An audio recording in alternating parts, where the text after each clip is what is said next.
It's the Daylight Midnight Show.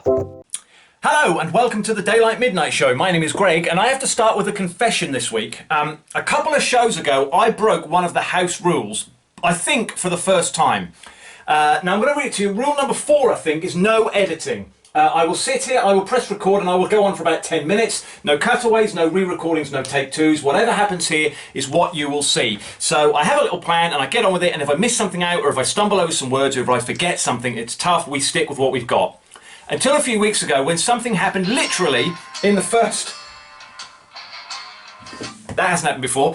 I'm not going to restart though. Something happened literally in the first 20 seconds or so of the show where I thought that cannot possibly stay in, and because it was so early I restarted again and I kind of forgot about it, and then I thought I want this to be an honest relationship, and I could have got away with it. No one would ever have known, but it was the first time it has happened, so I wanted to confess and say that about 3 episodes ago I did restart, and to show you what happened, if you really want to see what happened in those 20 seconds, I'm going to tag it on the end of this show.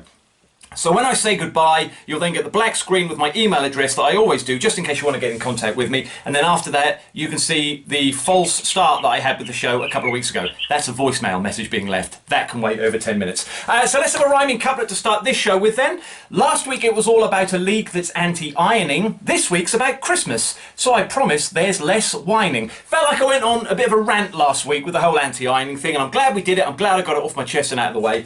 But we're not going to do that sort of show this week. So let's set the quiz question then. I'm going to set you a little riddle. The answer is a mystery object that you have to try and guess. If you manage to get the correct answer, which you'll find out at the end of the show, you'll award yourself a prize. The answer will appear on this expensive display cabinet later, and to make sure no one cheats or I don't change the answer, DM the Daylight Midnight Monkey is going to keep an eye on that throughout the course of the show. So this is this week's riddle then. It's bigger than an ant, it's smaller than an antelope, and you might have one on your Christmas tree.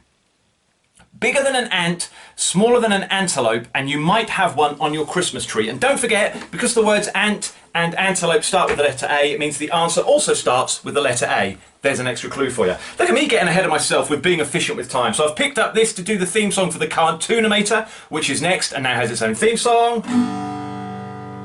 A crocodile's unhappy if it's called an alligator. Let's see what gets thrown out by Greg's Cartoonimator. Oh, and exciting stuff this week. We have a brand new Cartoonimator. I had to go away to work last weekend, and I took the Cartoonimator with me because, believe it or not, it doubles up as other things during the week. And I cleverly left it where it was, and I thought I could go back and get it, but at the end of the day, it's just a brown folder. I don't want to put in that extra mileage just to go and pick up a folder. So we have a new one, which is this heavy black one. Same rules still apply though. This is going to suck in all the energy and thoughts that I have throughout the week, and it's going to come up with a little cartoon that you can see that sums up what's happened to me in the last 7 days, and I can pin it up on the Door of Delights and quickly explain to you what it's all about. Self-explanatory really.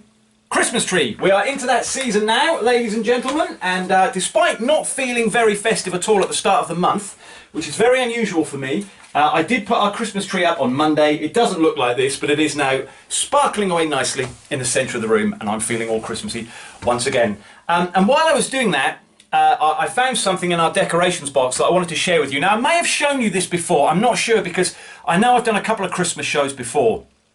But I can barely remember last week. I'm not going to remember what I did for you last December, and I don't want to keep looking back through these. So I want to show you something that I think is simultaneously the greatest and most annoying Christmas decoration of all time. This has been torturing members of my family for, I think, nearly 2 decades. Because my parents had this, and then when my boys were little, they used to go around and play this at Nanny's house.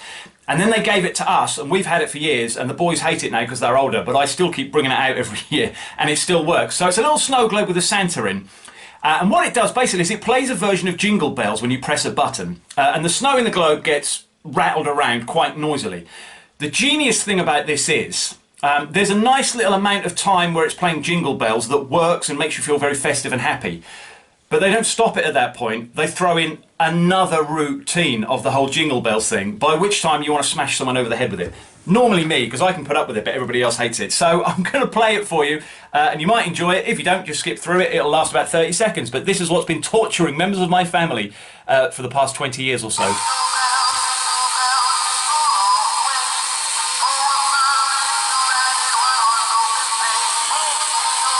It's nice at this point.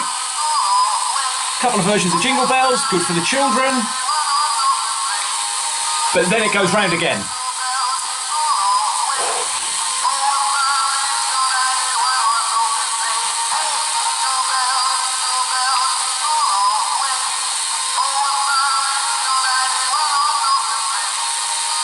So whoever programmed that is a genius and a psychopath and is loved and hated by my family in equal measure.